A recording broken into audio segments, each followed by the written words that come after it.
What is good, y'all? Welcome back to the show. My name is Nick Engvall, and today I have a special guest that I get to talk to about creating content, content strategy, storytelling.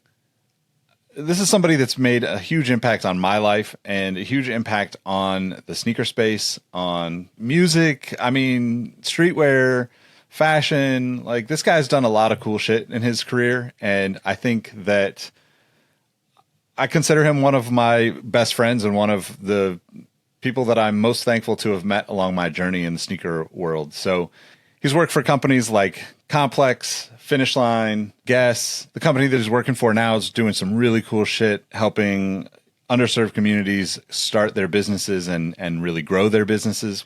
I'm super excited about talking to him about those things. I get to learn a lot about that world in this conversation with him, but I also get to reminisce about the good old days, even though today's days are really good as well. We get to talk about some of the things that have changed over the years in the sneaker space, and it's just a really great conversation. So without further ado, please enjoy my conversation with Brandon Edler. And if you get a chance, leave me a comment, leave a review. Let me know what you think about these interviews. I would really appreciate that. And thank you always for listening and supporting. Here we go. Here's the show. What is good, man? Project Pat. What's up? What's up? 3 mics.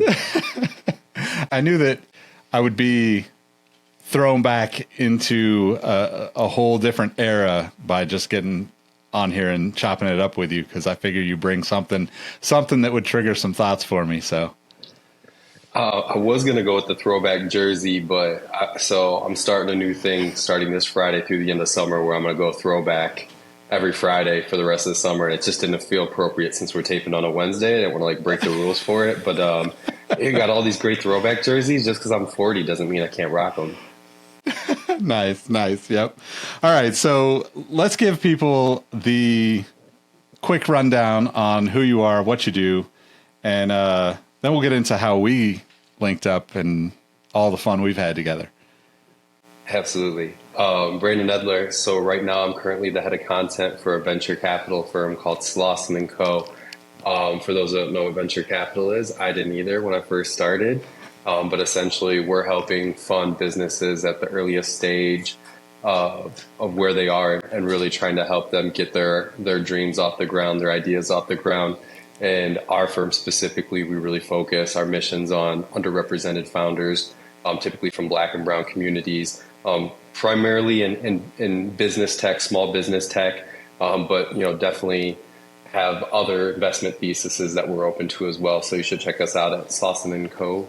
At Slauson & Co. on all the social platforms. That's right? the handles. Yeah. So Brandon and I met, a long ass time ago, man. 14 years ago, something like that. So we met, I guess technically we met before I even started really working at Complex, but kind of in that, like, everybody was trying to find freelance writing in the sneaker world era. How did you even link up with Complex, and how did you get started writing for Complex? Yeah. I guess you could say I was a bit of a fanboy. So they had the issue, remember the double covers. It was Kanye and Cassie, and it was when Kanye was dropping Graduation. So he had like the shutter shade. I don't know if he had the shutter shade on the cover. I thought he did, but it was just like kind of in that Dior kind of flow, whatever, the Otto Matsumoto kicks and the whole nine. And Graduation Kanye is my favorite Kanye. So I remember seeing it at Barnes and Noble's, reading it. And if I'm not mistaken, it was either that issue or shortly after, like the letter to the editor was a bunch of Twitter conversations that like him and Jack and Joe and everybody were having with each other. So I was like, all right, let me follow all these guys. And the more that I followed them, the more I was like, this is amazing. I would love to be a part of it. And I had no writing experience. Honestly, like I try to get their attention on Twitter, wasn't making a whole lot of traction with it. And it was Ian Stonebrook, of all people, who him and I kind of connected on Twitter. And he just continued to like really encourage me to keep going. I'm sure he was sick of it at a certain point. I was just like, damn, it's not happening. And he's like, no, you're good. Keep going, keep doing it. And he was lived up in Michigan before he moved down to Austin. He stopped through Indy and just gave me like a really, really good pep talk. And I was like, you know what, I'm just going to do what I do and hopefully I get noticed. And yeah, about a year and a half of kind of just like writing individually, like just posting stuff on my Facebook, Twitter.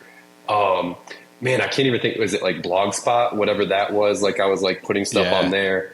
And then, yeah, Joe gave me a shot. I think he was like, all right, enough. You drove us crazy. Let's see what we can do. I love that, man. I also love that Ian was part of that because Ian, I gotta get in touch with Ian and catch up with him. I don't know if people realize that Ian is like, I mean, he's become the OG when it comes to sports writing and sneaker writing. Yeah. He actually, I met him when he moved from Michigan down to Austin, and he was the first person that interned. Like we had a group of interns, and he was just like, basically it was all summer. We just hooped and wrote about sneakers. You know, I feel like me and George Keel just always had the like pinch ourselves because like, is this the dream? Like, I mean, yeah, we're not getting played to hoop or paid to hoop, but we're getting the same opportunities to like do this thing that we love. So yeah, it's pretty wild, man. And Complex back then was just such a different beast, you know, like, yeah. Do you remember what year you like first started contributing there? 2011. So I got a DM from NCB on New Year's Eve about like basically like kind of reaffirming like I'm getting the call up, and I was just like, how drunk are you? It's only like 4 in the afternoon. Like what is going on? And you know, just like really couldn't believe that I got that message. And then yeah, I want to say like my first article, like Joe kind of onboarded me the first like week or two of January, and I think my first article was published middle of January, and I remember it vividly. I mean, who doesn't remember their first? It was Jeremy Scott, camouflage wing, Adidas, and I remember like thinking I like killed it. It was only like 3 sentences, and Joe was like, "Yeah, you got a lot to learn. We got to like really sharpen your skills." But he was really encouraging, and he like worked through me. He's like, "You have the voice and tone. You just got to learn how to become a better writer." And he worked with me on a lot of that. And then obviously, you know, going into Russ being on staff, like shit, you got like the best of the best, really like helping you sharpen your skills. Yeah, man, it's so crazy because like that Twitter, man, like I miss that era of Twitter when it was fresh and everybody was just like, it felt like everybody was just like looking to connect and looking out for each other. And like, I don't think any social platform has that right now, but it's like, I came into Complex, maybe like maybe a year after that, somewhere around there. Like it wasn't. Yeah, I think you're like summer of 2012 is where like we started connecting quite a bit. Because I reposted at the time. I was just doing like freelance stuff. I had left Soul Collector, and Russ posted a job listing on Twitter and was like, "If anybody's interested, let me know." And I retweeted it and basically said, "Hey, this is a dope job if anybody's in New York," because they wanted somebody in New York. And Russ DM'd me and was like, "If you want it, it's yours." And I was like, "Do I got to move to New York?" At that time, I wasn't really a West Coaster, right? Yeah, and I mean, at that time, I wasn't really mentally prepared to move to New York. But of course, like, you know, Complex was, I had already worked for Soul Collector. Complex was like the next level up in like the, you know, magazine world. So I just was like, yeah, I'll figure it out. And yeah, end up, I think probably within like a couple of weeks, ended up planning the move and all of that stuff. And I think it took like maybe a month and a half before I actually got out there, but I started working and writing really early on before I even left California for that. So such a cool time to be involved in this stuff, man. Like there was just so, you know, I look back at some of the stuff that we all collectively wrote, and, you know, like we really kind of defined what the internet talked about on a lot of many days. Like we defined what social media platforms were talking about on that day, you know? Absolutely. That was probably my favorite. Yeah, that was probably my favorite part of it is like you drop something, jump on Twitter and just see like the conversation, like, you know, obviously you have the folks that didn't agree with anything that you wrote and basically said you were an idiot. But then there was a lot of people that like really jumped in, had a good time with it. I think, you know, I really focused on features after my first couple of months. Like Joe really gave me the keys. Like I'd pitch him 4 or 5 ideas every week and might publish like 3 or 4 of them every single week. And, stuff from complete sneaker history of Wayans Brothers, Fresh Prince, all that, which was started by Gary doing the Seinfeld episode, rest in peace. Or he did the Seinfeld one, which was, such an amazing thing, and had the foresight to be like, I'm never doing that again. It's a pain in the ass. And it really was a ton of research. But then just like every single list, like top 90 sneakers of 90s, working on that as a team, like all that to say, like 12, 13 years later from some of those being published, I'll be in an Uber out here in LA and, strike up conversation. What do you do? Like blah, blah, blah, blah, blah. And if Complex comes up kind of in the path of the conversation, oh man, I used to read Complex sneakers all the time, blah, blah, blah. Like, Yeah. Content, whatever, or like whatever feature. And I was like, yeah, I wrote that. Like, it's just kind of cool to be able to be like, yeah, like I feel like it happens pretty frequently. Yeah, definitely, man.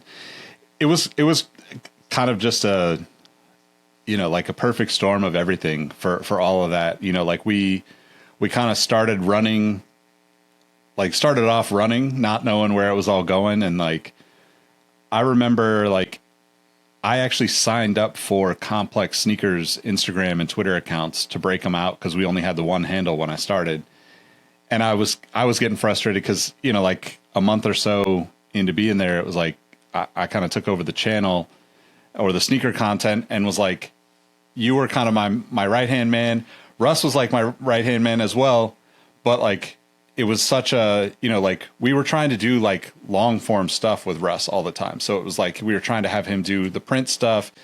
And it was funny because I remember signing up, like that's like the main thing that I remember in like that first couple of months was like just getting frustrated and being like, yo, I got to have a way to put this out for just people that care about sneakers. Cause if you can imagine, like if you've never worked in like a big kind of media house company type situation, you've got like style, music, art, all these different genres and categories that you're trying to push out. But if you only have the one handle, then like everybody's fighting to get their featured story out there. So that was a big learning experience for me. But going back a little bit, right to your point about like, the learning curve of all that stuff, the first like big feature that I had after I'd started writing a few things, remotely before I made the move. And then I wrote a little bit about like moving sneakers across the country, because I moved like a good portion of my collection and stuff. But the first major feature, talking about learning what you don't want to do, I did the top 100 or the best 100 Air Force Ones. And I was like, nah, man, I'm not trying to go, because everybody's got an opinion about that stuff, man. But I do miss that kind of back and forth that we used to get on social from it, Oh, that was the best. I had my tweet deck set up and it was like open all day, because I didn't work at Complex. A lot of people don't realize that. Like I had a full-time job and almost a second full-time job doing Complex. So I'd be at work, we usually published at 10 a.m. Eastern, like that was the goal. And then I would just have it lined up. Like I would search for whatever the article like title was, and then just look in TweetDeck. Like if they didn't add us, like I could still see what they'd said. And I was like hella thirsty. I used to like even hit folks back without them even saying anything and be like, oh yeah, thanks for checking it out. Whatever. I was like, if anything, it gets us like a follower or whatever. Like, but yeah, man, it was a lot. I remember the one that raised hell was, I think we did like two that I vividly remember where it was like, broke the internet, like not in the good way, like in the bad way, was the top 20 female sneakerheads. Lord, was that a day. And then the other one was I did the top 50 SB dunks with it was Seed of the JL. Remember him? He did the Goodwood pieces. Oh, yeah. Chris Lee. Yeah, Chris. Yeah, him and I did that together, and I really didn't know a ton about SB dunks, and it shined through with that feature for sure. I mean, Russ came and cleaned it up as best he could, but yeah, those two people had a problem with them, and they had every right to. Yeah, man. I mean, people had a problem no matter what you said, because I remember Russ and I talking about it, and we talked to you about it too. But I remember talking to Russ when I first got out there, and I was like, look, man, like the best thing we can do is make fun of ourselves with this stuff, because we're like, it's corny if you're a grown ass man like myself, 40 something years old, still worried about sneakers that are coming out every day. Like, I have no shame in saying that, like, if I looked at myself from the outside and didn't know like my career and my friends and all of the things that have happened because of sneakers, I'd be like, this motherfucker is crazy. Like, what the hell is this guy doing? Like, shouldn't you have like a couple of kids now? Like, you should be like, you know what I mean? Like, I get it. Yeah. But that was always the thing that I always tried to put into all of that stuff too. And what Russ and I kind of talked about is like, just saying like, yo, if you're taking this so seriously that you're offended by it, then like we're making fun of ourselves right now. Like, yeah, like we're right there with you. If you're offended by it, it's kind of weird because we're the ones that are like nerding out about this. Like,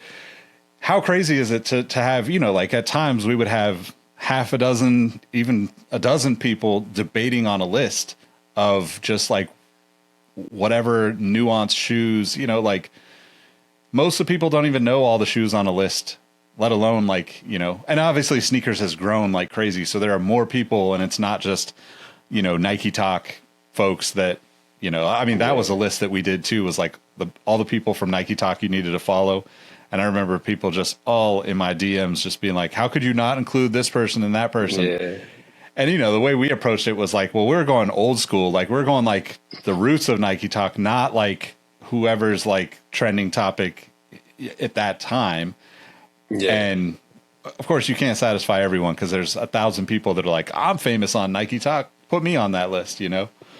But yeah, man. I think that was the like beauty and the struggle to all of it is like, there's no rhyme or reason. Like, there's no perfect way to approach it. Like, even like you sit there and debate like the top Jordans of all time. Like, let's go 1 through 23. And I mean, just even within the office, like we're all pretty big, like sneaker purists and like have a deep understanding. It's like, if one of us, it's the 1, one of us, it's the 4, one of us is the 6. And like, you know what I'm saying? Like, it's just so subjective. Yeah. And it's, I get it. You could never please everybody. I think that's what made it so provocative and why so many folks shared it is like, for as many people that really enjoyed it, a lot of people like to shit on it, and that's good content too.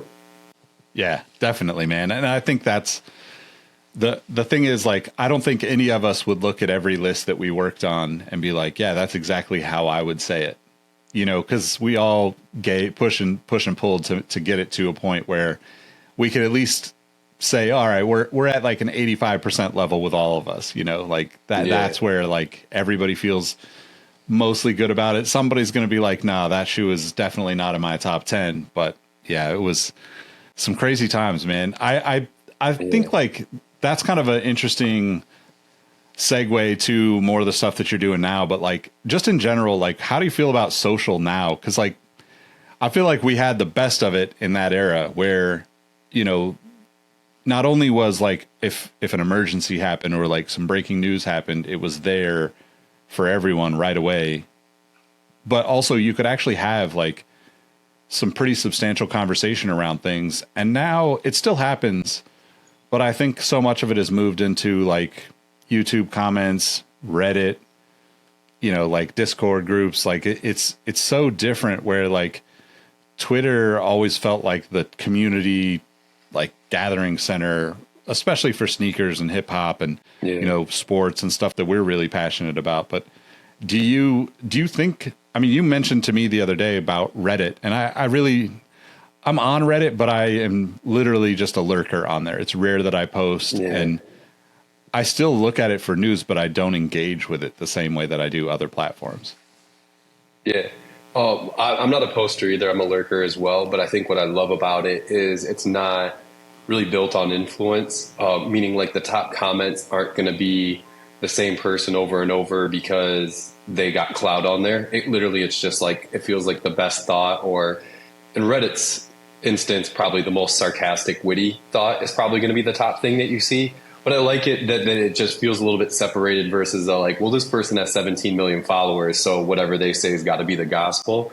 And just the way that it's broken down by categories, it's so easy. Like for me, I've been heavily invested in this whole Fisker situation because I pre-ordered it, and we won't go down that whole rabbit hole because it's a whole sad situation. But it's like, all right, I can, you know, any given night in 30 minutes, I can get Fisker news, fantasy football news, world news, and whatever. And then I can go into a deep dive of Tim Robinson memes because I want to laugh or, whatever is going on there. And I feel like YouTube is the same way. Yeah. Like, I feel like you can get a lot more nuance on those levels. And that's probably the two places where I do enjoy the most conversation. Whereas like, what you're saying, like Twitter back when we first got on there, like the whole reason I joined it was like live NBA tweeting. Like that was the thing we do. We'd watch whatever game was on ESPN or TNT. Yep. Everybody would live tweet about it, whatever. And then it turned into whatever sneaker drops happening at midnight. We're all sitting there seeing who got in, who caught an L, whatever. And then my favorite version of Twitter, which, man, I miss this so much. And I wish like artists would get back to it.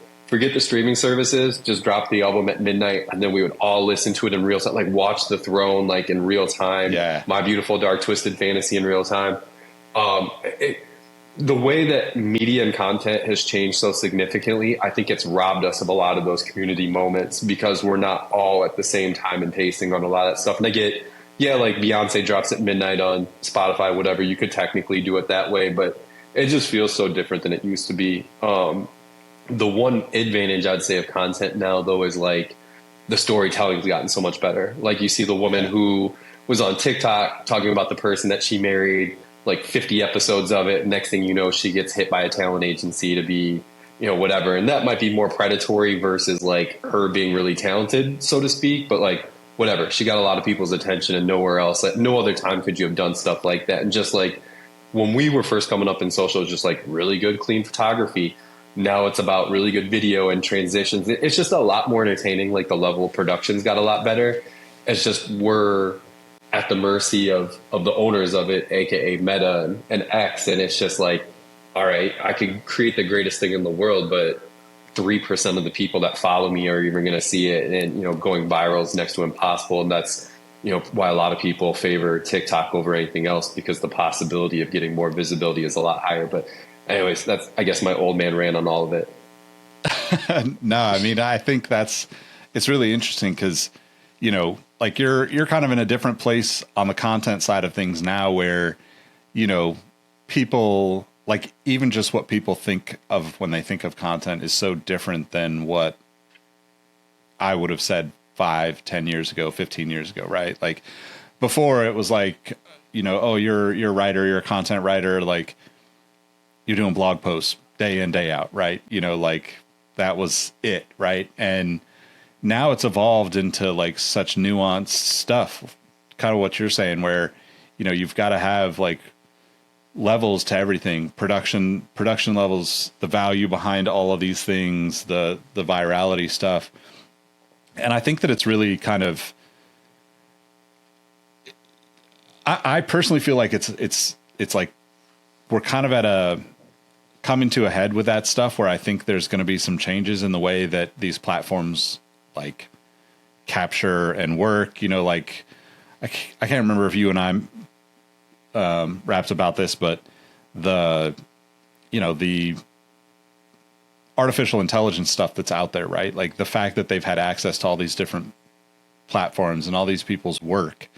And it sounds crazy to a lot of people to say that like your social content, your writing, your photos, all that stuff is work. But like a lot of people, that has been work since the internet started, kind of becoming the place where everybody went to. And now we've got all these companies that have like basically, I don't want to go down this rabbit hole too much, but like kind of stolen all of your knowledge and information and style and turned it into like a different beast. So I kind of think there's going to be like some push and pull in that world of things that's going to change the way that a lot of these platforms are able to like take our information and use it in other ways or sell it to other people. But I think what's interesting and what I kind of am curious where you think now, where you're more, and I'm assuming you're more like kind of more strategy behind the scenes versus like banging on the keyboard all day, knocking this stuff out. What is like your kind of like how do you think about the way people approach their content strategies now versus, maybe in the past? Because like one of the things that we talked about that's interesting about the complex era is like, like those listicles that we did back then just don't have a place to live now. And they're still good for a lot of reasons. They get people talking, but they have a very low ceiling compared to what they used to have. Absolutely. I think from like a high level strategy standpoint, like what I'm focused on is just like really good storytelling with dynamic visuals. Everything's so video focused now, and it doesn't mean that there's not importance on writing. That I would love to see writing come back. I would maybe not list, but even just like 500, 800 word essays, a little bit more of that. I mean, I feel like Welty's always done a great job of that. He's always kind of championed that on the complex side and made sure that continued to live on. But just, yeah, I think like the short form video, making it look like it's highly produced, being able to create great stuff and the storytelling. And it's like, we've lived in this time where we've been, again, at the mercy of Meta specifically, where it's like, well, if you don't play our game, then your organic's going to take such a big hit, whatever. I'm not doing that. Like, I would rather treat it more of like a Kendrick Lamar strategy, where it's like, I might only drop an album once every 4 years, but when I drop it, it's going to be so undeniable that everybody's going to be into it. I think just kind of approaching things that way, at that level, like really being very tough on your taste and what you're putting out there, how you're communicating it, the timing and what it does for whatever bottom line that you're trying to impact. And then it's like, if it's not good, one, it's going to get shared. But then like, I think, with paid social now, it's just so easy to buy your way into the conversation. I mean, look in the last like couple of years, how many marketing campaigns, like using like the Snoop and the Smokeless, whatever that was, that whole campaign where it's like, it's just really good thought, really good campaign, get the right person into it, the right story, the right setup, whatever. And I know like the CEO ended up stepping down because it wasn't successful. Maybe it didn't do sales, and maybe it's a bad case study for the conversation we're having, but the virality of it, like what they did, which I'm sure wasn't a huge high-end production execution, like it did a good job. They probably just didn't do the best job executing on actually converting customers, orders, whatever that looks like. And maybe that's what the issue was. But yeah, just really at a high level, just like really compelling storytelling visuals. I think that's really where we're at right now. Like anything else is pretty secondary to that. Yeah, I'm glad you brought up that Snoop thing, because it's really interesting to me. I think one of the things that is probably what people don't understand is like, it's very difficult to measure success in a lot of ways, right? Like, yeah, you can to your point, the CEO stepping down, that just meant that the company went into it measuring the success of that based on sales. But like, I guarantee you, nobody's ever talked about that company more. I can't even remember the name of it. I feel like an idiot, but like nobody will ever talk about that company to that level again, because it was such a like crazy moment. And like, that's an important part to me. That's an important part of like a broad strategy, right? It's like, I don't think we should be talking about, like life things and being like, yo, let's talk about like whatever your favorite albums are right now. And then like, be like, buy the album in the description. Like that stuff just never works, right? It's like, you want to feel like an actual connection with people in order to eventually tell them about what you're selling. Or you want to have like paid ads or specific posts that are like, hey, this is what we sell, buy the shit, it's hot kind of thing. But I think that's such a weird, like a perfect example, but a weird example of like how backwards and how just confused a lot of big companies are when it comes to content. Because if you and I were working on that project and all that happened, like Snoop, No Smoke, all the stuff, every major outlet picked it up and was like, I mean, I think a lot of people probably thought there's no way this is real, there's something up. But like the 2-day wait period was like, I was looking on Twitter to see what happened, or X. I was looking to see what that thing was going to be, regardless of whether I was a potential customer or not. And to me, that's super successful. Like, how else are you going to get me to pay attention to fire pits? Like it's not something I need in any way. Yeah, absolutely. Same thing. Like I remember Googling like the day after, I was like, damn, I hope Snoop's okay. Does he have any like health issues that are coming out? Like what exactly. stopped him from smoking? And then they drop the campaign. You're like, oh shit, that's really good. That's really genius. And I think you hit it perfectly. It's like, what are your KPIs? How do you measure success in those moments? Like, yeah, ideally it's market product, customer sees it, they buy it. Like that's the goal. But also like when you have like a higher entry point product, like I don't know how much that costs. Let's say it was $200. Somebody might look at the campaign 17 times before they finally make the purchase because it's not, you know, the demand isn't like sneakers where it's like you either move on it right now or you don't get it, or it's like a $40 purchase, whatever. And you know, maybe good segue to like the Finish Line days. I think that's what was so unique about being over there is like, yeah, we knew we weren't going to beat some of these other companies in terms of sales, but it felt like from a cultural standpoint, we were partnering with the right people. Our content was doing the right things. Like you could feel it. Maybe it was a little bit too in our sneaker circle where a lot of folks were like, Finish Line's having a big moment and we needed to do a better job of advertising to the average consumer in Indiana who doesn't give a shit about, you know, rare kicks or anything like that. They just want the latest version of Air Max that's coming out every November. And, you know, you got to service both customers, but I felt like we really hit that tier of customer in a good way. And it was just like, yeah, everything we're doing is not going to convert $1,500 worth of sales from that customer over the course of the year, but they're going to talk about it. They're going to share it. They want to be a part of our community. And that was the huge success. And like, we're very fortunate that internally in the building, like our CEO,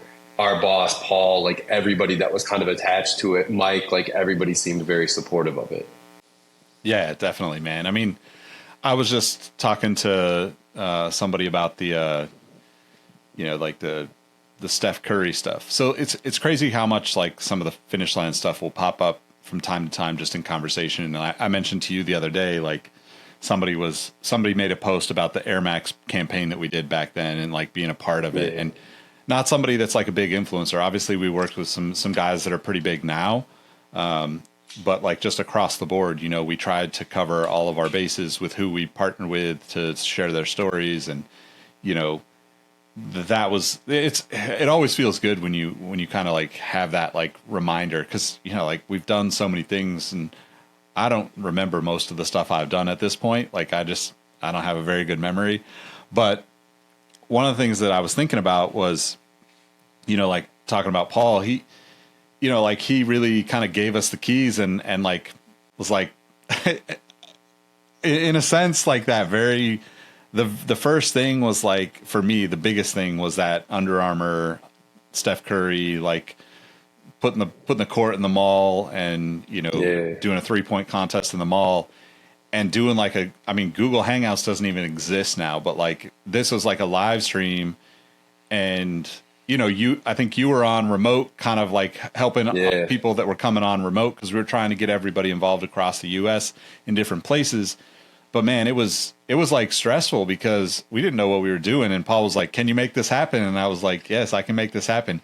I didn't know what the hell I was doing though. Like I was like, I went to Radio Shack like 4 times that morning, getting extension cables so like Jacques could take his little mic around.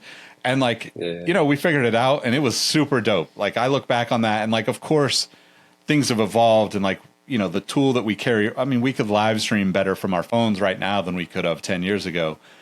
With all the money in the world even. But like, I look back at it so fondly because he gave us that, you know, Paul gave us the chance to like, I mean, you know, we could have been hanging ourselves, but like it worked out, you know, like it was great though. So yeah, man, he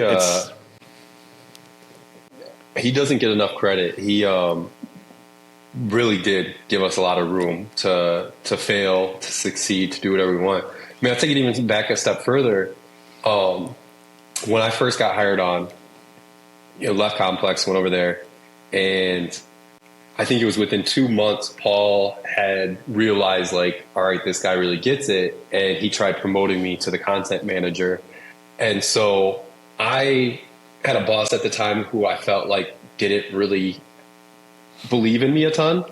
And I just had this like chip on my shoulder of like, well, I'm going to prove her wrong. Like I'm going to be the most undeniable thing on our team. And so when Paul offered me the job, I was like, I want to get really good at this thing first before I ever go to something like that. And he's kind of like very surprised. And that's how you entered the conversation. I was like, well, I got somebody perfect for this, you know, for this job. He's like, all right. He's like, never had anybody talk themselves out of a promotion like that. And I was like, yeah, we need Nick though. Like, I mean, you were definitely like, you know, it was like a 2-man game at that point. Like you go back to the Complex days when we started working together that summer, like for 2 years, like whatever, year and a half, 2 years, whatever that was, like I felt uncomfortable doing anything without you. And like, that was such a big part of me learning, me growing, me getting my confidence was one, having you there, but then also Paul just giving us the space to do what we needed to do. Yeah, man. I mean, I just was saying this the other day, but I really appreciate the opportunity to work with you because I feel like we balance each other out in such a beautiful way to, like the thing about content in general that I think people don't understand is like, there's just so many things that have to go right for things to work and to really be like high level with things. And that's everything from writing to producing to all of that stuff. But it's also just like the way you've got to deal with people. And I think like the best thing about the way we've been able to work together is like, it's kind of like a give and go, man. It's like sometimes like you'll know when to push and I'll have to back off. And sometimes I'll know when to push and you can back off. And I think that if anything, like my experience with you has helped me in every role that I've had since then. And even just like working with other folks in the, creator space that, you just get to learn how to navigate that behind the scenes stuff. And once you figure that out and find the right people around you to work on that stuff, then the output becomes easy, right? It's like, it's all the stuff behind the scenes that happens, that's like the back and forth. I remember one time, like you probably remember this too, because I probably called you right after, but like you worked out of Indy and I was in Boulder, and I remember Nike was the Nike. I don't remember which team. I think it was Nike running or something was in Boulder, and they basically were just like talking shit about the content that we produced. And I was pissed, man. I like got up and walked outside and was like, it's freezing cold in Boulder. And I'm like outside, just like trying to like let it go. But there was just stuff that was said that was, I felt very unprofessional, especially for people that work at Nike, who most of us hold all those people in high esteem, but I found out like after the fact, a couple days later, probably from Paul or from, I forget, I'm not sure who it was from, but basically the person that made the comments that was like kind of the leader on the Nike side at that time was previously fired by our VP at Finish Line. So like there was like obviously some shit there that they had never, handled and, been adults about or whatever. And she was just holding on to a bunch of stuff. But like, like I treat it like I would playing ball, like if you throw at my best hitter, I'm charging the mound with him, like I feel like that is just kind of a missing piece too. Like, I don't know if it's just me and like the last few jobs that I've had, but like when everybody's on the same page and we all feel like we're on the same team, like we go to bat for each other, like somebody has a bad day, we're sitting, in a cubicle or outside grabbing a coffee and like letting that person say what they need to say and like be that voice of reason for them, or just be that ear that they need to like let go of some of that stuff. And I feel like that is also like just an underrated part of creating content in a like group setting, right? Like obviously you don't have to do that when you're just, Twitter fingers and posting your own personal stuff to social, but it's definitely a lot of what I learned, working with you across both those roles and opportunities that we had. And obviously super thankful for you, even saying, like to Paul to like give me a call. Cause like, I would have never thought I would have moved to Boulder, even though I have family in Colorado. It was just like, it was such a cool opportunity for me. And that little town is like just a cool place to be when you're like the kind of like cool kid in the neighborhood almost, like there's a lot of businesses there now, but I felt like we were kind of young on the Finish Line side being there. Yeah, no, I going back to like the whole, like the Nike thing, whatever. And just like you talking about us being all very aligned and supportive of each other. I think that was the best part. It was infectious. I remember when I first started, like our social media posts were basically in studio shots, like it just, and they weren't really edited or lighted or colored right or whatever. And it's like, we fixed things from that to, I feel like we were one of the first companies to like really give influencers kind of like the front space of like everything that we're doing, and then getting them paid on top of it, not paid with exposure. Like, started off, it wasn't a lot of money, and I'm sure it was never enough money, but it was like, we made those battles, those fights. But then to like even take it to the next step with like the Nike thing is like, look, me, Nick, I know that this is going to go out in front of people, and I don't know who's going to see it, and I'm not here to be,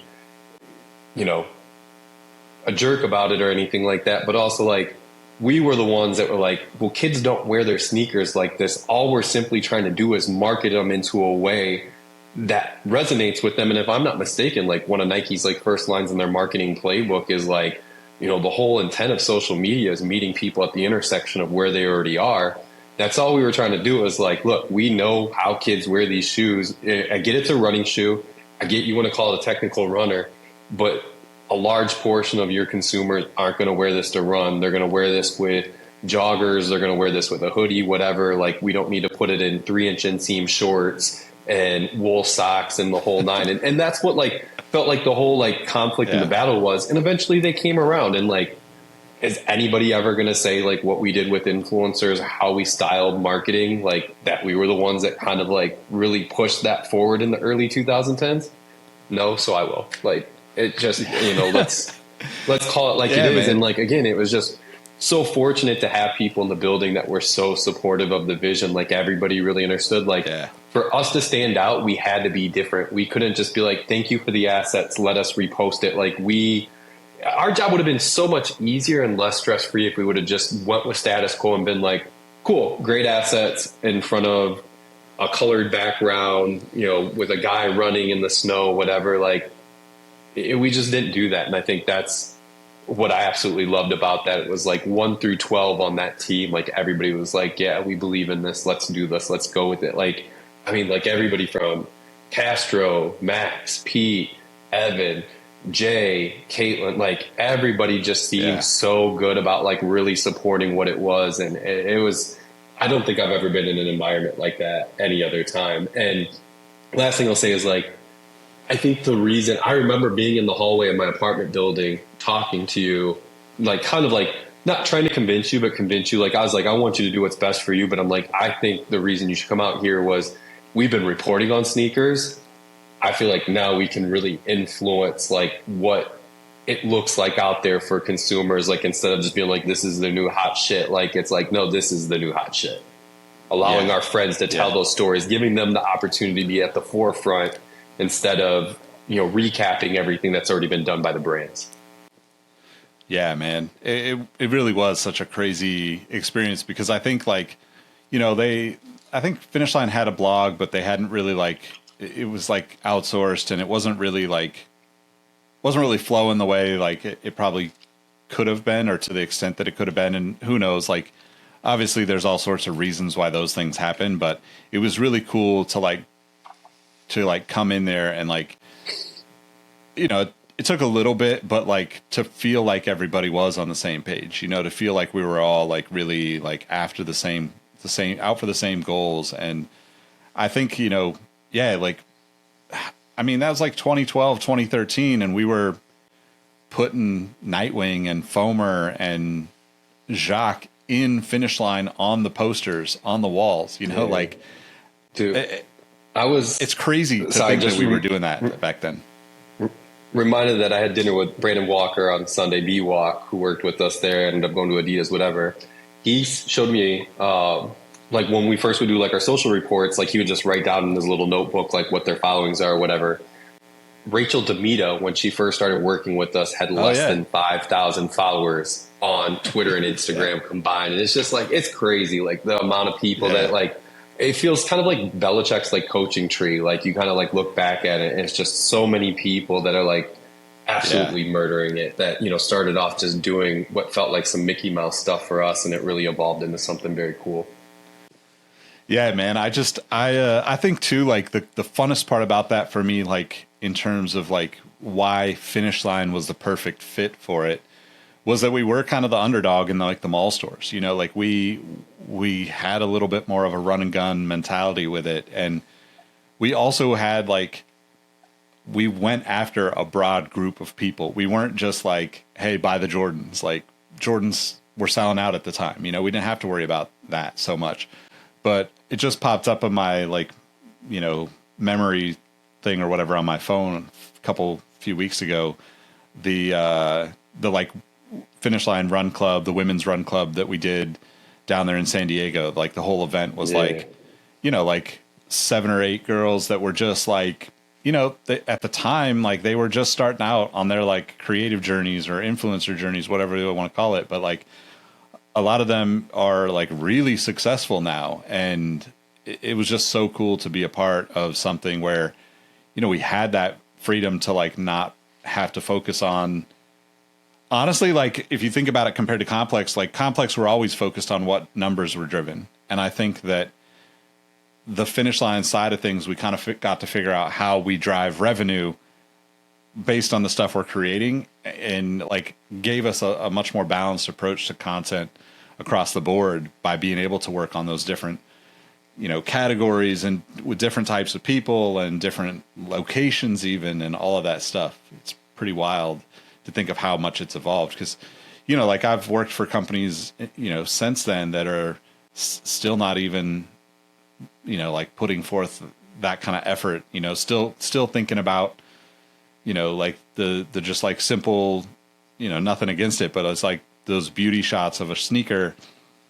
You know, we've seen all those shoes a dozen times by the time anybody takes great photos of them. And not to say that that's not a part of a strategy, but it definitely is a smaller piece of that strategy at this point than, you know, I think people maybe think that it should be. But how do you think of like content, not necessarily your personal content or whatever, but like, how do you think of the difference between like individual content, say a creator versus like a brand? Because I think you're kind of in a really unique spot in the role that you're in now, and with your experience, that you've been a part of like shaping both of those things in different ways for, you know, a long time. What do you think about, or I guess what are the differences in the way that you would, if you were given guidance to somebody that's starting out, what are the different ways that you think about those two kind of aspects? Well, I think like, you know, this even goes back to the whole Finish Line thing.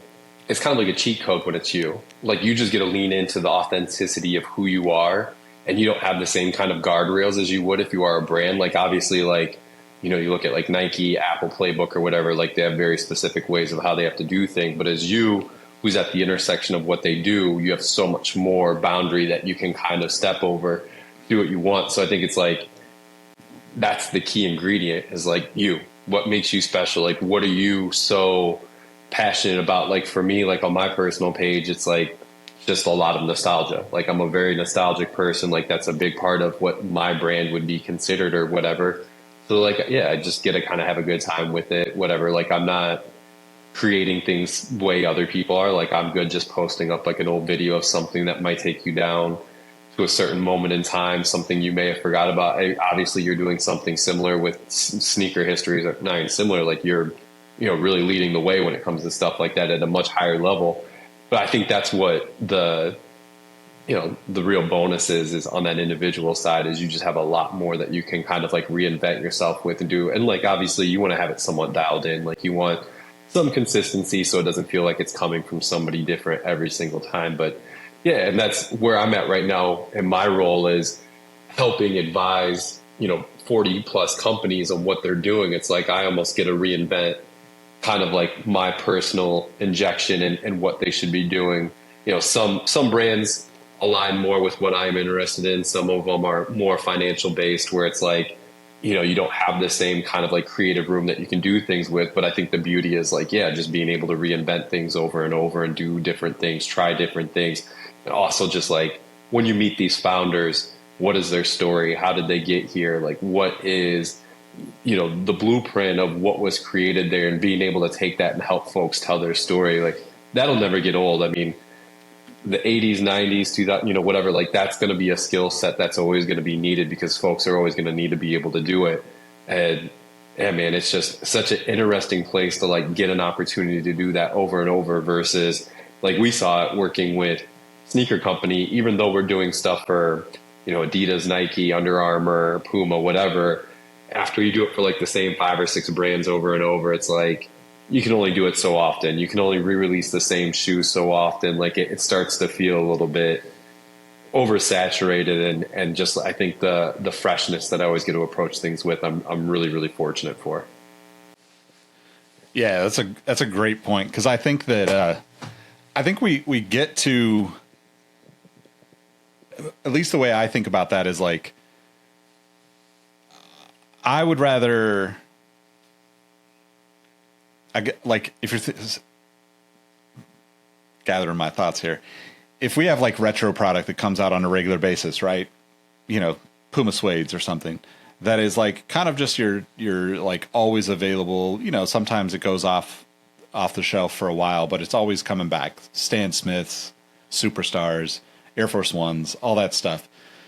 I think it's really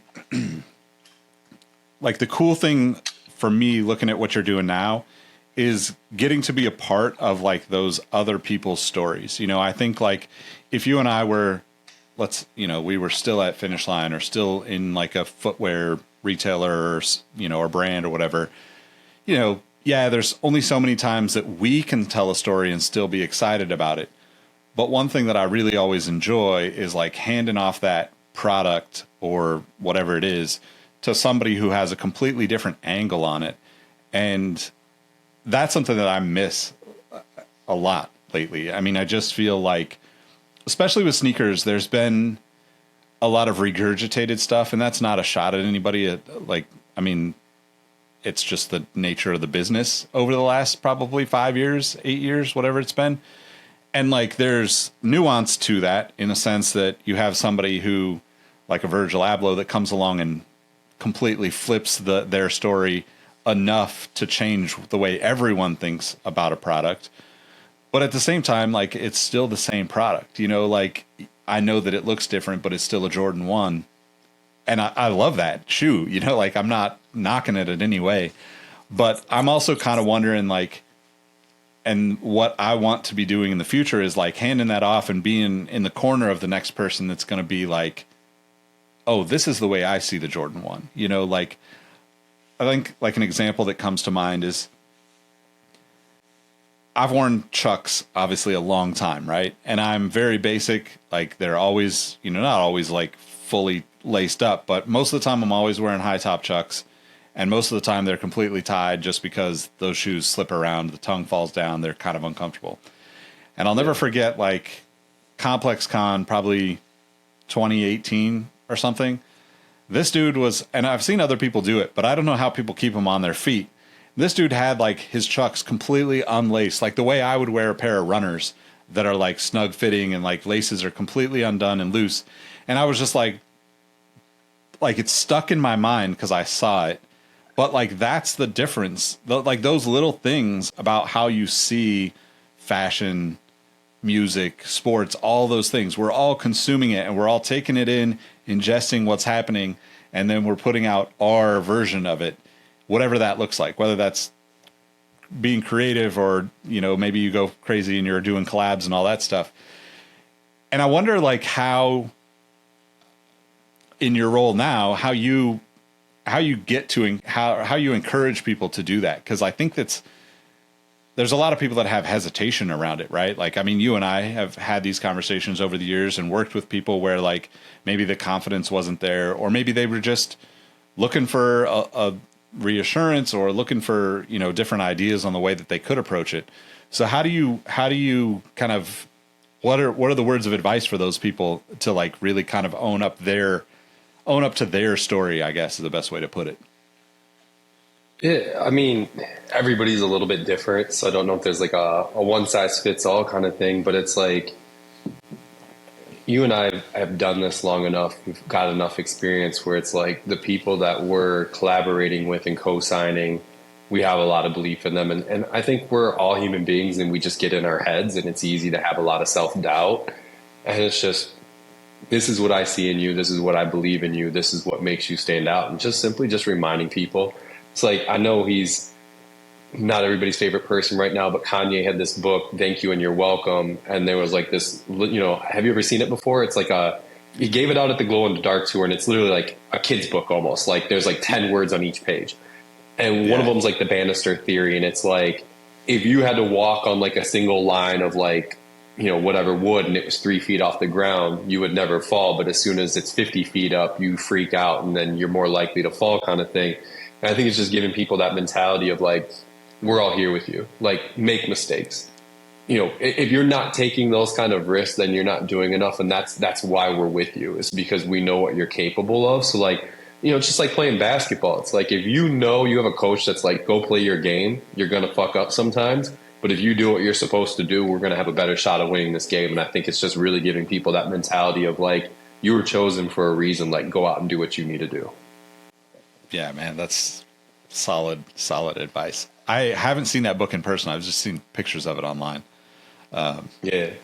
It's crazy. It's like $100 on Amazon now or something crazy like that. Like you used to be able to buy it for like $20. Yeah. Yeah. I wonder like how, I wonder how people are going to like savor content down the road. 'Cause I think that's something that's really interesting too. Like coming from the generation that grew up, like you said, Barnes and Noble, for me, it was Tower Records. Like I spent like hours a week in Tower Records flipping through magazines. Like that's all I wanted to do when I was a teenager, just like cars, sneakers, slam, like, just like Rolling Stone. Like I was just like obsessed with magazines, because maybe it was because I didn't have the attention span for a book, or there wasn't enough visuals in it. But like, when you're like 17, 18 years old, like that's all that really, like you're kind of just trying to figure out like some guidance. And I think that's like an interesting, like the next evolution of that is going to be really interesting, because we kind of have seen the like not falling off, but like just the slow deterioration of print. And like, I still absolutely love print. I still get magazines. I still pick up newspapers. But over the years, it's been like, Hypebeast, High Snobiety had their magazines kind of fallen off. Sneaker News had a print magazine for a while. I contributed to it a few times, and then it was gone. Complex has done like, I remember going when I was living in LA, I remember going over to Stussy on, La Brea, is it La Brea? Yeah, Stussy on La Brea there, and they had the Fear of God Jerry Lorenzo like Complex newspaper that was like super limited, and like they just dropped it at a bunch of random places in New York and LA.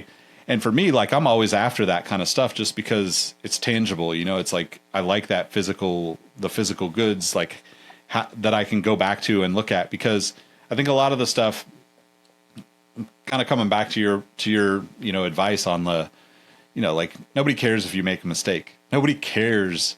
It's gone tomorrow. Like, yes, there might be some asshole that's like, oh, you had a typo, but like, hey, you got more engagement because you had a typo.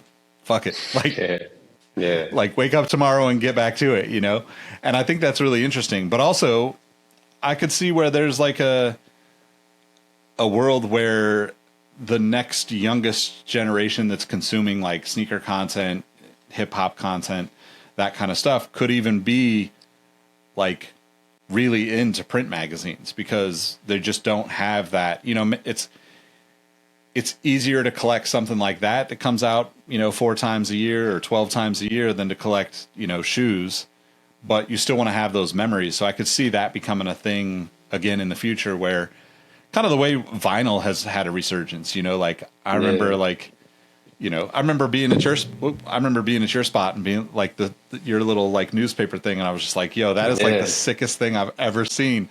And I've got like a couple different cool little ways of keeping my vinyl like on display and stuff. But like, every time I see some new stuff, I'm like, damn, like I wish I could just have a room. Like, wouldn't it be dope to just have a listening room in your house where you're just like, all right, yes, I can put this on my Spotify and I can, walk around to it. But like, how dope is it to like actually have to take the time and put the record on and listen to it and wait for it to get through songs to get to that next song that you want to hear, See, maybe that's where I messed up. Maybe that should have been my background. Like, I'm going to kind of expose how messy my dining room table is right now, but it's like, got the vinyl player in the bar right there. And that's actually one of my favorite spots, is to just kind of like chill out there, listen to music, whatever. But, taking it back to what you said about tangible, you're absolutely right. Like, I always think of how, like, when we're kids, like, that's when we have like our purest, like most like instinctual, like behaviors and thoughts. And it's like, I see my friends' kids when I go to their houses and visit them, whatever, they do the same shit we did, even though they got iPads and they got laptops, tablets, whatever, endless media. They got pictures on the wall, like things that they've ripped out of somewhere. Maybe it wasn't a magazine like we used to, but whatever. They got the picture somewhere. And they got it plastered on the walls. Like, I think it's just like very normal for us to want to be able to touch and feel it. And like at my place in my living room, I still have all the complexes there. Like, they're stacked up, like everything basically from when I first started writing there until I want to say like 2014, 2015, like every issue's there. And there'll be times like we hired somebody on the content side that supports me, and like we're working on kind of like these like team picks, like where like once a month, like, our founders like AJ and Austin, like what they're reading, what they're listening to, like what's inspiring them, whatever.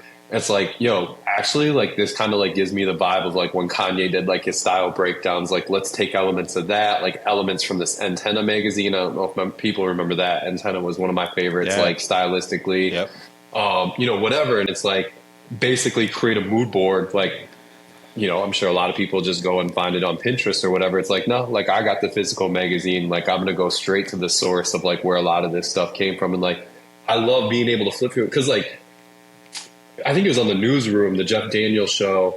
He was talking about browsing through encyclopedias. He was talking to a therapist or something like that. And the therapist is like, that's what the internet's for. But he's like, but you have to know what you're looking for.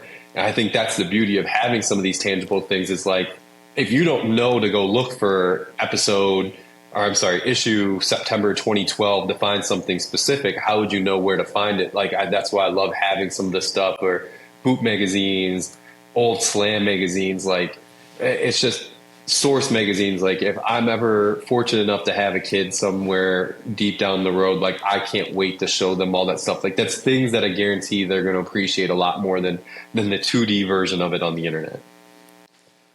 100%, man. And Newsroom is one of my favorite shows ever, man. Like, it was just, I don't know if it just had to do with like us working in that kind of world for a little while, where like we really felt like we had to be on top of any news that came out, or if it's just, the show is great regardless, but definitely worth checking out if you haven't seen Newsroom with Jeff Daniels. I think it's on HBO or something like that. But it really is interesting to think about that, like, concept of having to know what you're looking for, right? Like, that's something that like completely bothers me about the way the internet works, because I like the exploration. It's the curiosity for me that got me into sneakers, that got me digging through old catalogs with East Bay, and I think that's really interesting too, because like same boat as you, like if I'm lucky enough to have a kid sometime down the line, what's going to be really cool is, and it might hurt a little bit at first, but it's going to be like me showing them, I don't know, the Flight Go LWP, right? One of my favorite shoes of all time. But then they're going to open that catalog. They're going to look at that and be like, that's not the one I like. They like the whatever, the Air Up, the Gone, all those other shoes. Yeah. And like, that's the thing that don't talk about the Air Up. The internet, that hurts, that hurts my heart. Yeah. Speaking of retros that weren't done properly, but anyway, sorry, let me cut you off. Yeah, that was probably, I think that's probably the worst retro that's ever been made, because I bought that pair. It was so terrible. It was like the Vac Tech or whatever. I bought it. We were at Finish Line. I waited for it to go on sale. And then I got whatever the 20% employee discount or whatever it was. I paid like $30 for that shoe. I wore it like once, maybe twice, and it hurt my feet so bad. And I just don't understand how Nike has not made that shoe. It was so popular back in the day. Yeah, man. The black and blue pair with the one on the back, like the player edition one, that was my mom.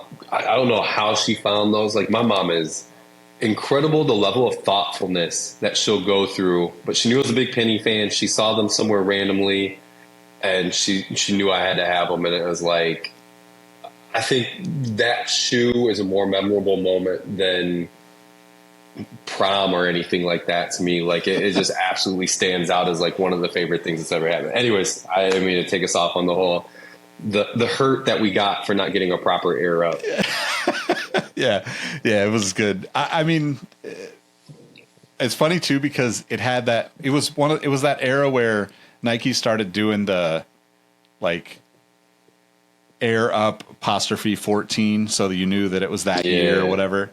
It was kind of like the Air Force One 07 was not a thing until like 2011 or something like that, because they wanted you to know that you were getting that good 2007 like, you know, cut. But the 14 cut of the Air Up didn't cut it, man. That was yeah, whack. Nobody. If it was like a bottle of wine that was like seasoned the wrong year or something, like nobody got it confused with anything premium. When you saw the 14, you're like, oh, I'm good. Like nobody was like, oh, these aren't the OGs. Like that was never a confusion on anybody's part. Yeah, exactly. Yeah, man. So what are some of your just like, what are the things that you think are most interesting going on in like the content social landscape right now? I ask that because like you kind of like encouraged me to go back down the Reddit rabbit hole, I guess. One thing that I always love about working with you is we could look at the same, like we could follow 90% the same people, but we both see completely different things. So for you, like when you're looking at like the current state of, you know, social and content and all that's out there, like what are some of the things that are really interesting to you and you're excited about in the future, for the future?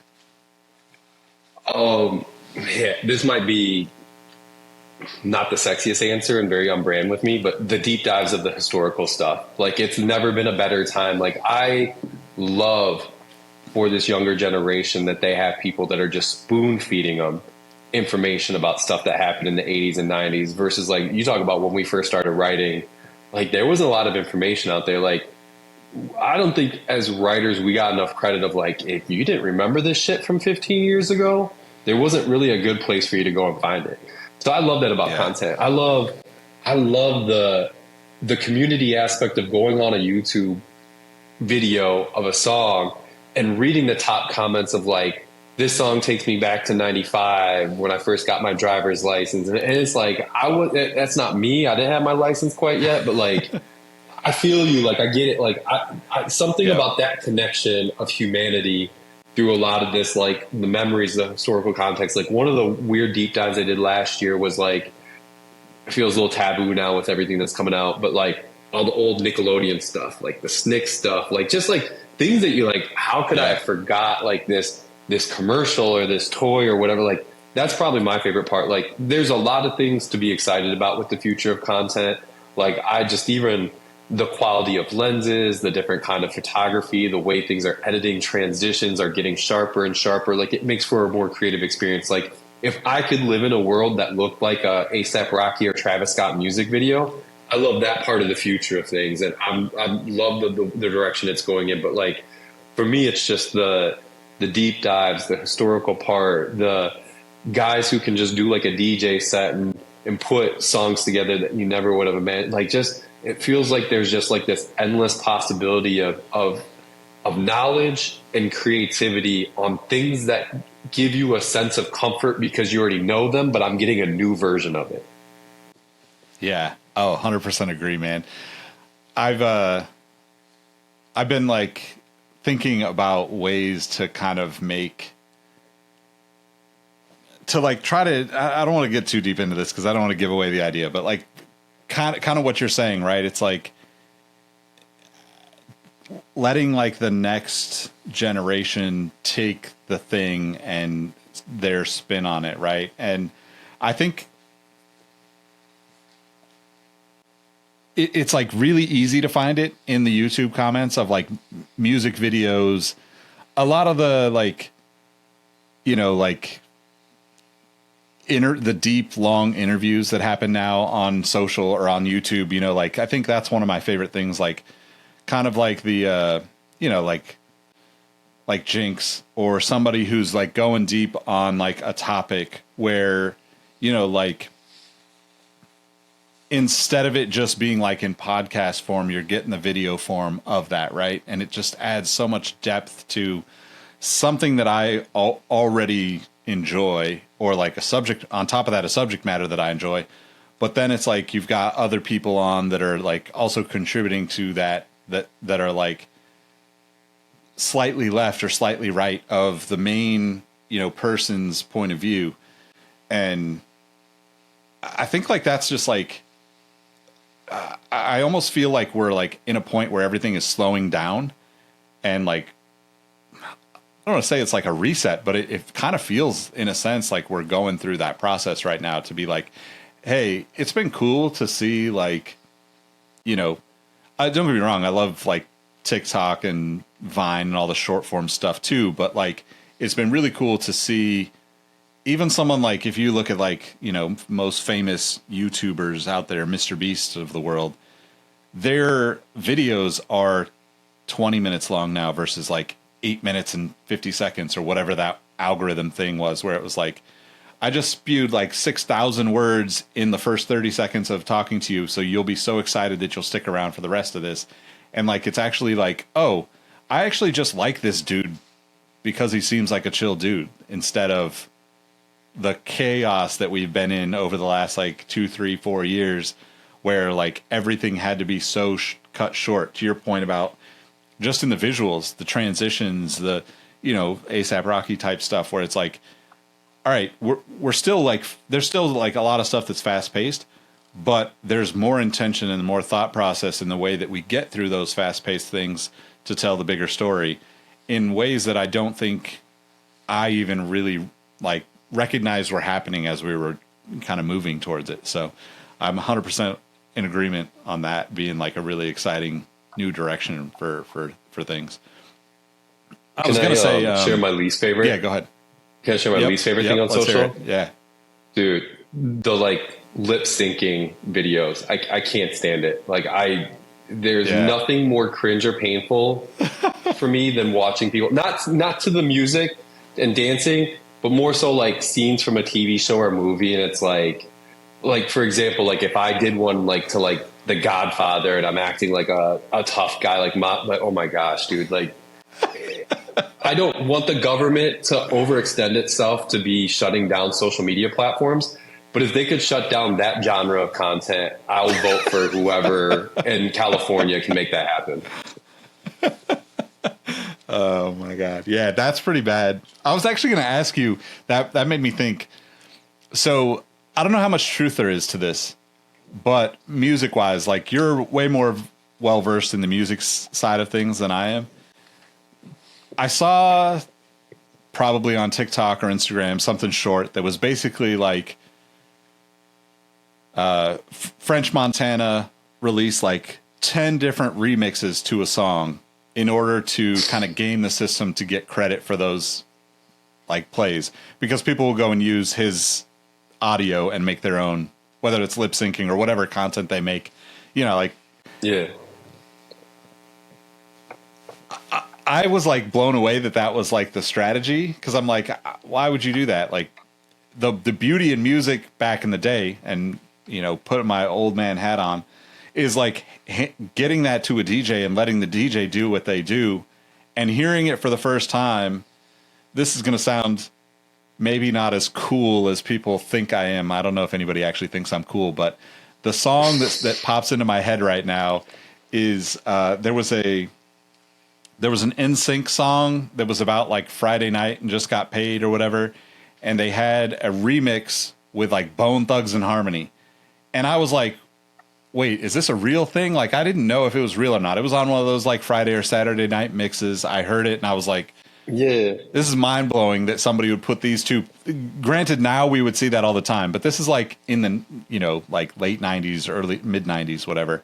And that was like literally the DJ at the radio station did the whole thing. And I'm like, holy shit, this is mind blowing to me. That never happens if the person that's making the music is like, here's 12 versions that I had my guy in the back put together. So what, I don't know, fill me in on what actually happened and what you think about all that stuff. I mean, I think you hit it perfectly. Like, they're just trying to game the system. Like, the art behind making music's changed significantly in the sense of like everything's so antiquated to how do I get as many streams as possible. Like, another version of it would be, 2 years ago, you started seeing sped up versions of all the songs simply so people could throw it on TikTok and they could take advantage of the streams, whatever. Like, look, the game's the game.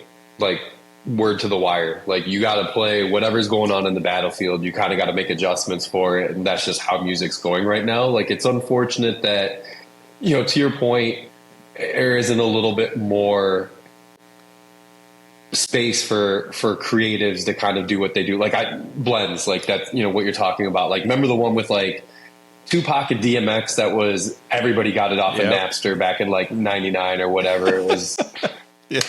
I miss those kind of things. And yeah, I mean, I think like if you still have Sirius radio, there's still some DJs that do some stuff like that on certain channels, but then they can't put it on streaming because I'm sure there's label conflicts and stuff like that. Like, everything, I respect people taking care of their business and getting their money and looking out for themselves there. But also, like, when it comes to art, like, you got to give it a little bit of like space to like allow for life to just kind of happen.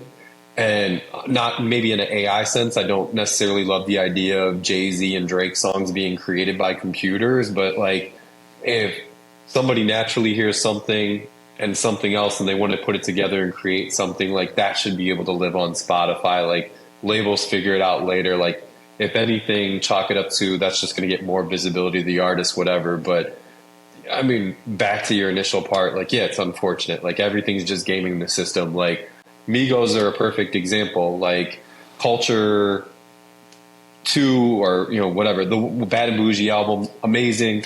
Approach the album the right way, great album. All right, we did all this. Now we have so much pressure on us. It's going to cost a lot of money to create an album. Next album, we make it 25 tracks. 3 of them we know are good songs that are going to be played all over the place. The other 22 are just strictly to get our numbers up so we can, try and get more money off of this situation. It's just like, take it back to Nas, Illmatic. Give me 10 songs, make them the best 10 songs you can fucking do. And then go tour off the strength of that. Like, you're not making money off the streaming anyways. Who gives a shit? Like, at this point, it's a who's biggerest contest. Like, whether you chart 1 or 17, that's really not doing a whole lot for your bottom line. It's being able to go out on tour, do as many shows, perform as much as possible, push the merch behind that, get the endorsement deals. I guess if you're a number one artist, McDonald's is more likely to give you your own chicken nugget. All right, that's great, but I don't think ultimately for your legacy it's doing as much as you want it to. Yeah, that's a great point, man. Great point. Because those 17 tracks, you're not playing those when you're performing anyway, right? Like, you mailed those in. Right. Nobody wants to hear those. I mean, a few people might, but yeah. I mean, that's another whole conversation. Like, the brand deals that have been happening. I mean, some of them are like, you and I are kind of on the same page with the nostalgia thing, right? So like Gatorade, Jordans, of course, like there's as much as I know that this is just a big marketing thing, like there's still some like tangible memories there that I can be like, okay, like I get it. But then when you start seeing, like, to your point, McDonald's, right? McDonald's doing collabs with like all these people that they did over the past few years. It's kind of like, all right, like, is this really what it's about? Like, how much of this,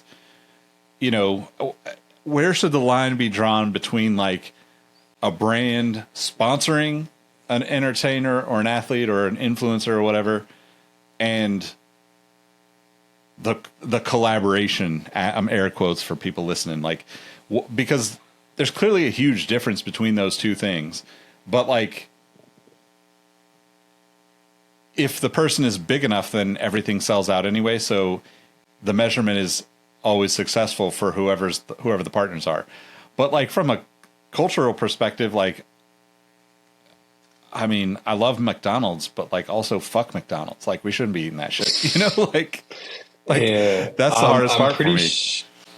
I'm pretty sure if we say McDonald's one more time, we're going to get delisted for this podcast. Have their attorneys coming at us. No, I get you. I forget who said it. I feel like it was a skateboarder. I was reading an article maybe a couple of years ago, and basically like his whole thing was like, yeah, like having notoriety is great, authenticity is great, but fuck it, like most of us are doing this to get paid. Like I'm gonna sell out, like, and it just is what it is. And I think that's kind of like what we're aiming towards is like, as I get older, like as somebody like you knew me at like Finish Line, especially, like if it wasn't authentic, if it didn't match with culture, I was ready to set the building on fire and take anybody down with me, kind of thing. Like older I get, like, yeah, man, I think there's a beauty in even having the opportunity to sell out. So like take a Travis Scott, for example, like the king of collaborations, or a J Balvin.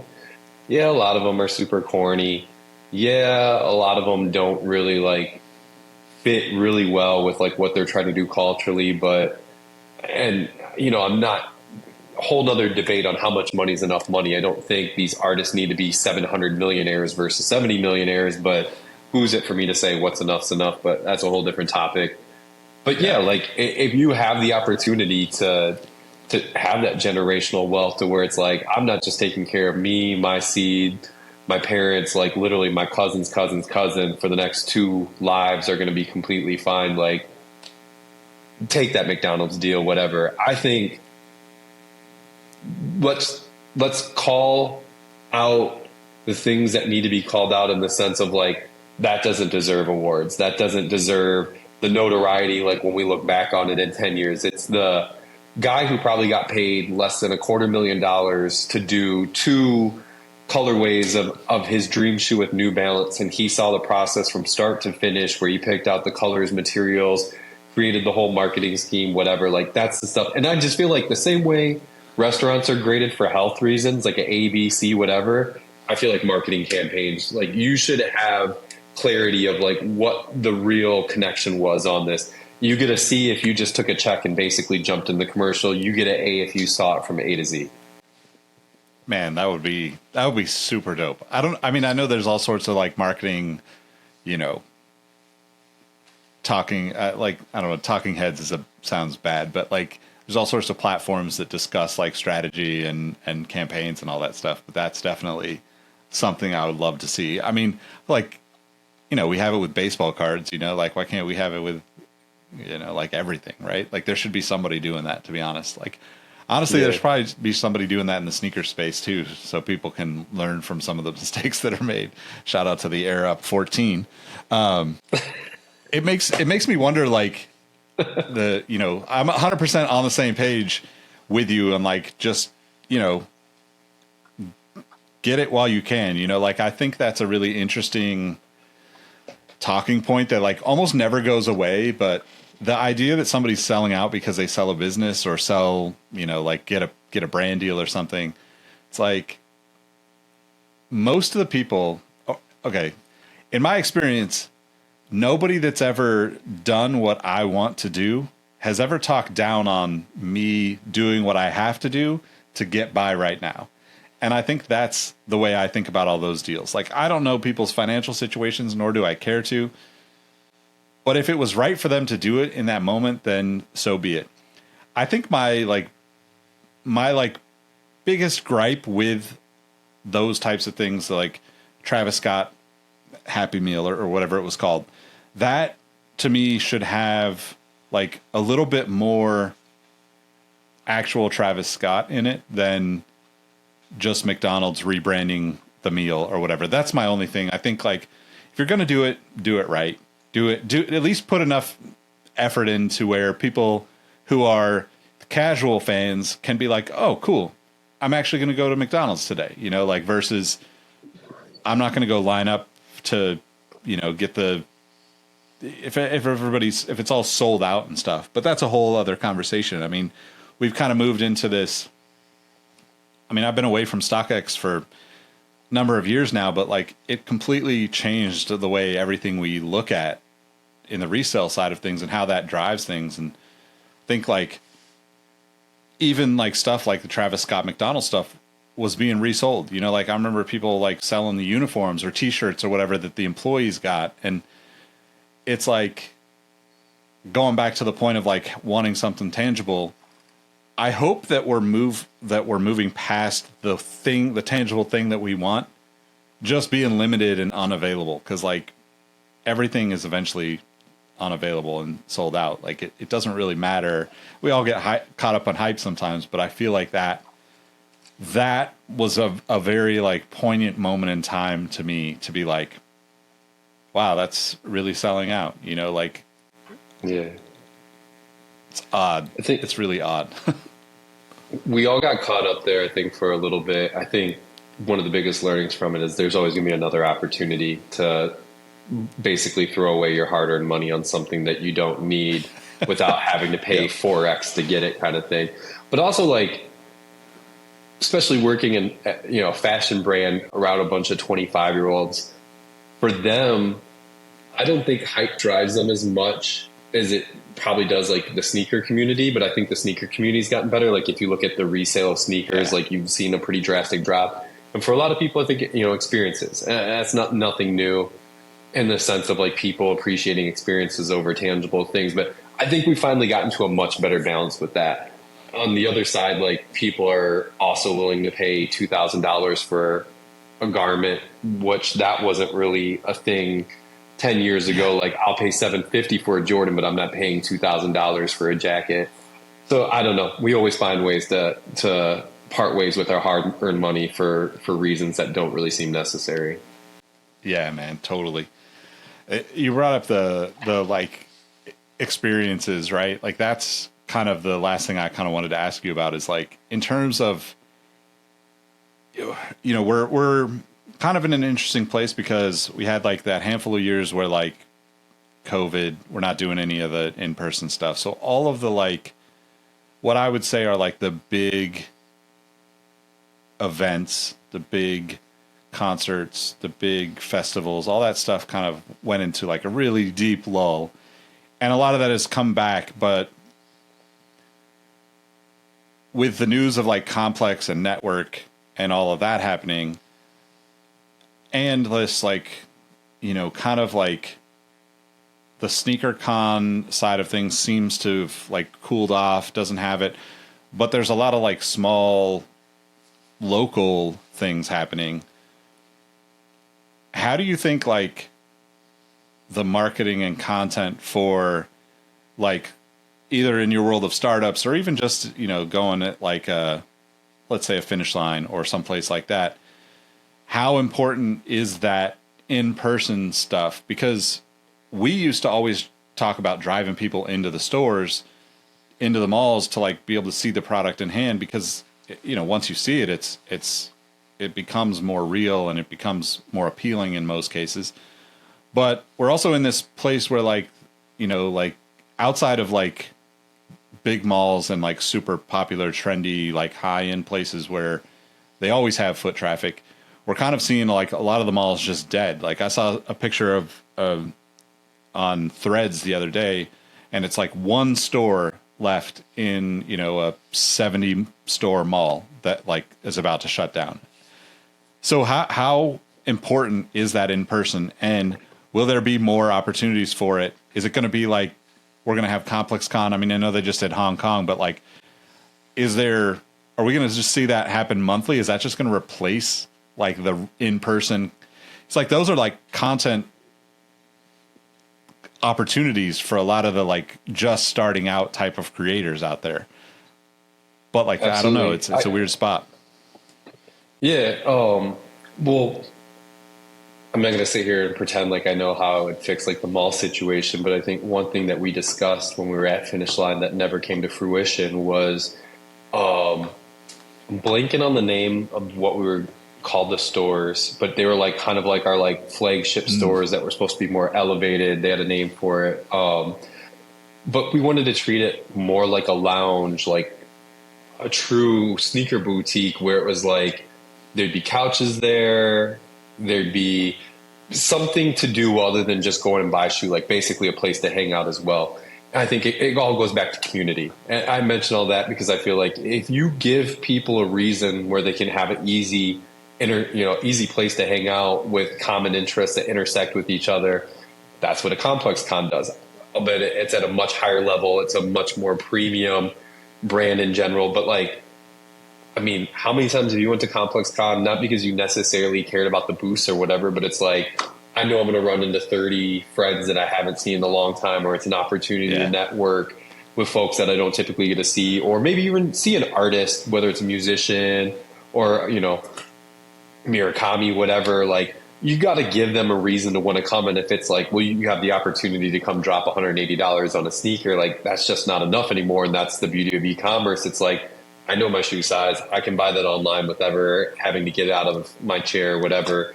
And I think stores got to keep that in mind. Like, I get it's an investment, but if you don't bring that experience to the store, like, long gone are the 600 locations, but can you do that in 75 locations and do it very, very well and make it a destination that when people from Rockford, Illinois are in Chicago, an hour and a half away, they're going to stop at the store because they wouldn't typically get to be around a lot of those like-minded people. Like when I lived in Indianapolis, one of me and my friends, Kevin Miles, like we used to go to every single hip hop show you could go to because they were very rare in Indianapolis. And it was like, we always felt like we were going to run into somebody that like nice kicks, dope hoodie, like whatever. And then it just starts a small conversation. Then next thing you know, 8 of you are going and grabbing food on a random Wednesday because y'all connected at a show. Like, you got to give opportunity to do that. And I think that's the beauty of like Complex is achieved so great, and that a lot of people can take a page from their book is they built this very passionate community who they want to get to know each other. They want to be around each other. And even if, man, I remember the first time I went to Complex Con, it's like, there was probably 250 people that if I had the courage and the time to stop and say what's up to them, I would have, just because there was something about them that like really stood out to me. And it's not common. Like here in LA, New York City, maybe a little bit more than other places, but like a lot of folks don't really have that opportunity. And that's such a valuable piece that, these businesses can leverage. Yeah, man. 100% agree. I think that's a good spot to end on too, because I'm definitely in that same boat with, the first time you go to Complex Con, you're just like, yo, like people actually like look and dress and live this life that like, I don't know, like it's like kind of like internet culture come to life in a lot of ways. The best of it, not, like not the worst of it. I mean, obviously you get some weird stuff happen sometimes, but like it's something that I think too, like bringing it back to like that community conversation. I feel like Complex Con, even though it's massive at this point, it's still something that feels like a community. And I think you see that every time you see the photos, even if you don't make it, you see the content that comes out of it, and you just see how people like are just like, they're just enjoying life, doing cool shit and connecting with other people that are doing cool shit. And I think that's like such a powerful thing. But man, it's been super dope to catch up, to chat. I think we got to do this way more often for sure. But I guess like let everybody know where they can connect with you outside of listening to this here podcast. Absolutely. Well, first thing I got to give a quick little shout out. I think it's so important to name drop the right folks when you do this. Speaking of Finish Line, we talked a lot about our time there. Shortly after you left, the Kim Wynn, Chris Elliott, Rennick Bauman era, like obviously 3 of the best people I've ever worked with there as well. And then in terms of find me at Mr. Brando 3 on pretty much every platform. Sorry guys, I don't really have a handle on Reddit, so you can't stalk whatever's going on there. And then lastly, I have a podcast with one of my best friends, Jason Spells, who's a sports host and reporter called What You Heard, which you can also find on every streaming platform. And if you want to listen to 2 friends yell at each other for 25 minutes about pretty much sports and anything culturally based and really wonder, are they friends after you listen for 25 minutes each week, come check it out. Perfect. All right, man. Well, I love you. I appreciate you being on here, and Thank you all for watching, listening, wherever you're taking this in. Make sure you link with Brandon. I'll have his stuff in the description below. Catch you next time. Peace. Peace.